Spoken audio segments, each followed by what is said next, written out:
Tudo bem, galera? Vamos para o nosso estudo de hoje. Hoje nós estaremos entrando aí em Mateus capítulo 5. Esse é um capítulo um pouco mais longo, então nós não iremos ler todo o capítulo, tá? A gente vai ler do versículo 1 até o versículo 20. Lembrando, né, que são vídeos simples, a gente vai fazer a leitura do texto, a explicação e a aplicação. Na verdade, hoje vai ser um pouquinho diferente, tá? Porque durante a explicação eu já vou fazer a aplicação, tá bom? E no final eu gostaria de estar orando por nós, tá certo? Vamos lá? Mateus capítulo 5, do versículo 1 ao versículo 20. Estarei lendo na versão NTLH. Diz assim: Quando Jesus viu aquelas multidões, subiu a um monte e sentou-se. Os seus discípulos chegaram perto dele e ele começou a ensiná-los. Jesus disse: Felizes as pessoas que sabem que são espiritualmente pobres, pois o reino do céu é delas. Felizes as pessoas que choram, pois Deus as consolará.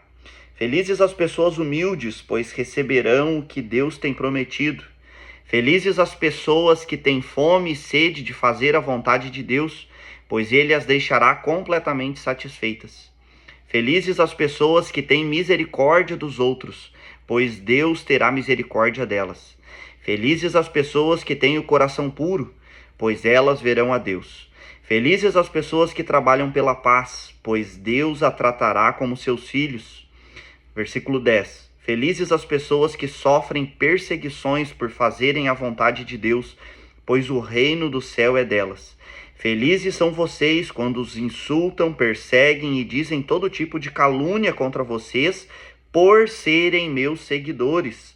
Fiquem alegres e felizes, pois uma grande recompensa está guardada no céu para vocês. Porque foi assim mesmo que perseguiram os profetas que viveram antes de vocês. Versículo 13. Vocês são o sal para a humanidade.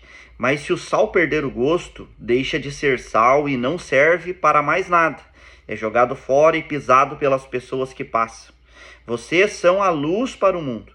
Não se pode esconder uma cidade construída sobre um monte. Ninguém acende uma lamparina para colocá-la debaixo de um cesto. Pelo contrário, ela é colocada no lugar próprio para que ilumine todos os que estão na casa. Assim também a luz de vocês deve brilhar, para que os outros vejam as coisas boas que vocês fazem e louvem o Pai de vocês que está no céu. Versículo 17. Não pensem que eu vim acabar com a lei de Moisés ou com os ensinamentos dos profetas. Não vim para acabar com eles, mas para dar o seu sentido completo. Eu afirmo a vocês que isto é verdade. Enquanto o céu e a terra durarem, nada será tirado da lei, nem a menor letra, nem qualquer acento, e assim será até o fim de todas as coisas. Versículo 19. Portanto, qualquer um que desobedecer ao menor mandamento e ensinar os outros a fazer o mesmo, será considerado menor no reino do céu.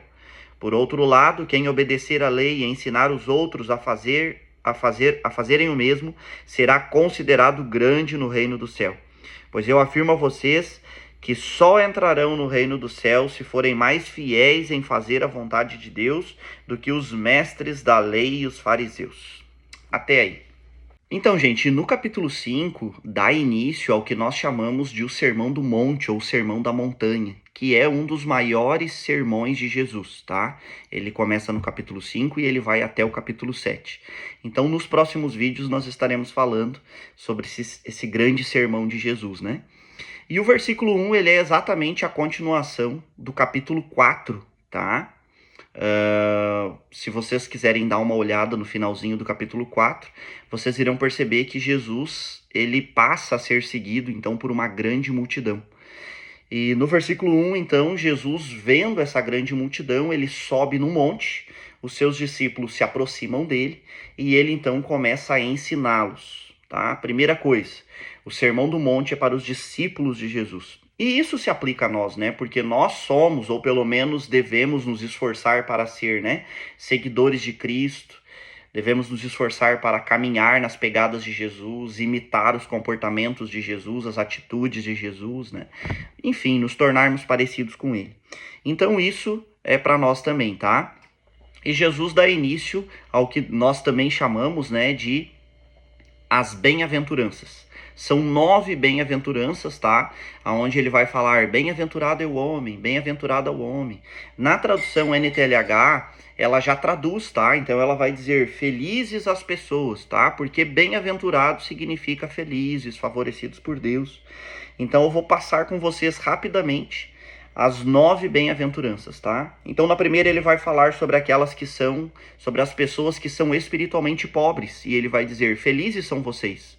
Espiritualmente pobres aqui, fala sobre aqueles que reconhecem que precisam de Deus, porque reconhecem que são espiritualmente pobres, né? Estes são felizes, né? E isso aplicando na nossa vida, né? A pergunta que fica é, reconhecemos que precisamos de Deus? Reconhecemos, né, a nossa pobreza espiritual? Então eu já vou meio que fazendo uma aplicação, tá? Felizes as pessoas que choram, pois Deus as consolará. Por que as pessoas que choram são felizes, né? Aqui, obviamente, não está se referindo a qualquer tipo de choro, mas está falando sobre aqueles que sofrem de alguma forma por causa de Deus, tá? Então, são felizes porque Deus trará para elas consolo, tá? Depois, no versículo 5, vai dizer felizes os humildes, tá? Em outra tradução vai dizer felizes os mansos.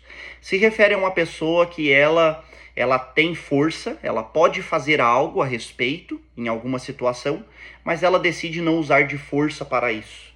E ela decide, então, largar nas mãos de Deus, depender de Deus, né?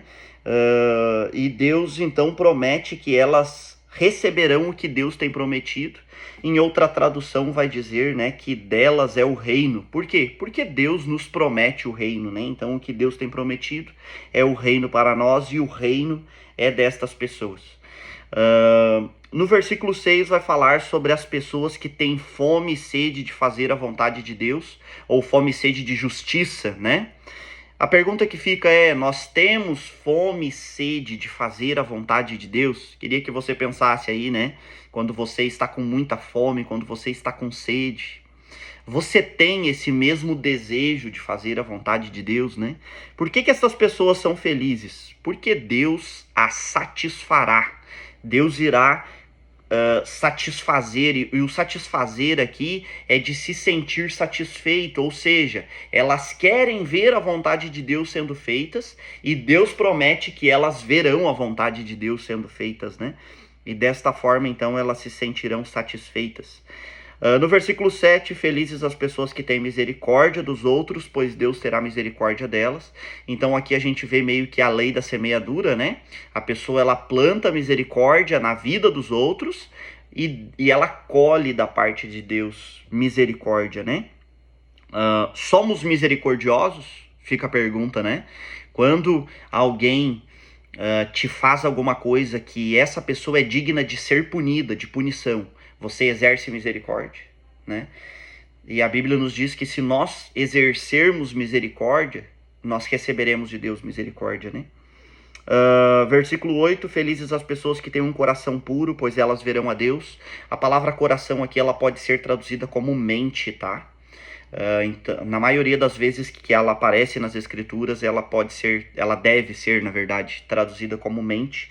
Então, um coração puro fala de uma pessoa que ela tem pensamentos puros, intenções puras, motivações puras, e elas são felizes, por quê? Porque elas verão a Deus, né? E a pergunta que fica é, como estão os nossos pensamentos, né?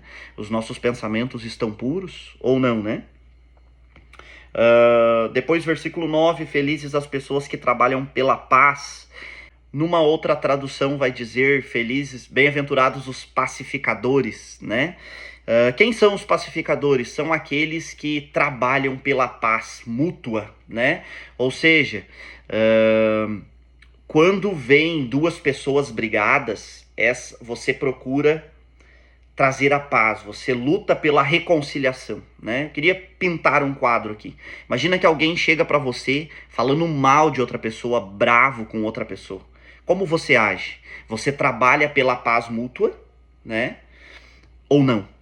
Ou não, né? Então a Bíblia nos diz, felizes os pacificadores, né? Ou seja, aqueles que trabalham pela reconciliação do próximo, né, com o próximo. Ou da reconciliação do próximo com Deus também, né? Enfim. Versículo 10. Felizes as pessoas que sofrem perseguições por fazerem a vontade de Deus. Então, não é qualquer perseguição, né? É uma perseguição que a pessoa está sofrendo porque ela fez a vontade de Deus, né? Essas pessoas são felizes e Deus promete também para elas o reino. E Jesus encerra então as bem-aventuranças no versículo 11, dizendo que são muito felizes aqueles que são perseguidos por seguirem a Ele, aqueles que sofrem por serem seguidores de Cristo. E Deus diz que eles são, Jesus diz que eles são felizes porque há uma grande recompensa para eles guardada no céu, né? Enfim.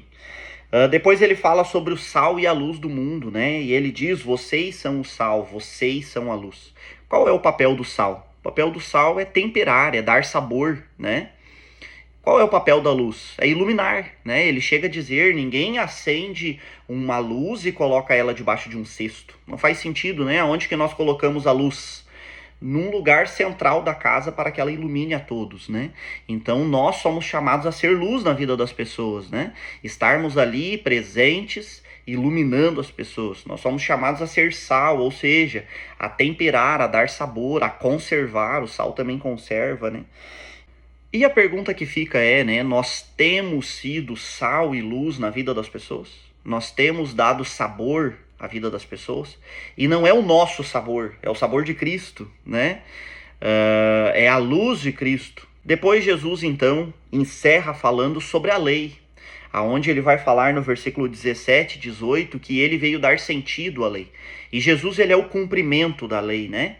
Jesus, ele veio cumprir a lei, né? Então, a lei, ela só tem sentido com Cristo, né? É isso que Jesus diz.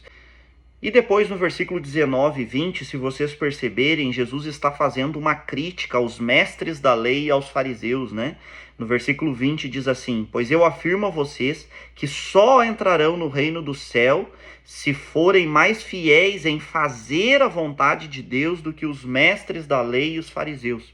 Por quê? Porque os mestres da lei, eles eram bons em ensinar as escrituras, ensinar a lei, mas eles não eram bons em fazer, em cumprir, né? Por isso que Jesus diz, né? Se forem mais fiéis em fazer a vontade de Deus. Então, o que nós aprendemos com isso? Que mais importante, ou tão importante quanto conhecer as escrituras, é praticar as escrituras, né? Tanto que a Bíblia chega a nos dizer que é melhor nós não conhecermos do que conhecermos e não praticarmos. Então, se conhecemos, devemos praticar, né? Porque senão haverá juízo sobre nós, assim como Jesus ele promete juízo sobre os mestres da lei e os fariseus. Era isso, gente, o nosso estudo de hoje. Já fui meio que fazendo uma aplicação até para a gente poder ganhar tempo e o vídeo não ficar muito longo, tá? Quero orar com você. Fale com Deus do seu modo, da sua maneira, tá? Deus, em nome de Jesus, obrigado, Senhor, pela vida dos meus irmãos, por cada pessoa, Senhor, que está assistindo esse vídeo. Obrigado, Senhor, pela vida da minha família. Eu peço, Pai, a Tua graça e o Teu favor sobre nós. Que o Senhor nos revele, Senhor, as Escrituras e que a partir disso, Pai, o Senhor também nos ajude a praticar, Senhor, aquilo que nós estamos conhecendo. Que nós venhamos nos encaixar nos bem-aventurados, nos felizes, que nós venhamos nos esforçar para cumprir, Senhor, a Tua palavra. Que nós venhamos ser sal e luz, Senhor, na vida da nossa família, na vida dos nossos vizinhos, na vida dos nossos conhecidos. Que nós venhamos, Pai, dar sabor para o ambiente que nós estamos, que nós venhamos iluminar o ambiente em que nós estamos, Pai. Essa é a minha oração e eu a faço ela em nome do Senhor Jesus. Que nós venhamos, Pai, nos esforçarmos para sermos mais parecidos com Jesus, pois Ele foi alguém bem-aventurado, Ele foi alguém que foi sal e luz na vida dos seus seguidores, Ele foi alguém que cumpriu a lei plenamente, Ele foi alguém que fez a vontade do Pai, que nós venhamos ser semelhantes a Ele, em nome do Teu Filho Jesus Cristo. Amém e amém. Por hoje era isso, família. Deus abençoe vocês, tá certo? E logo aí nós já teremos o próximo vídeo do restante aí do capítulo 5 de Mateus, tá certo? Até mais!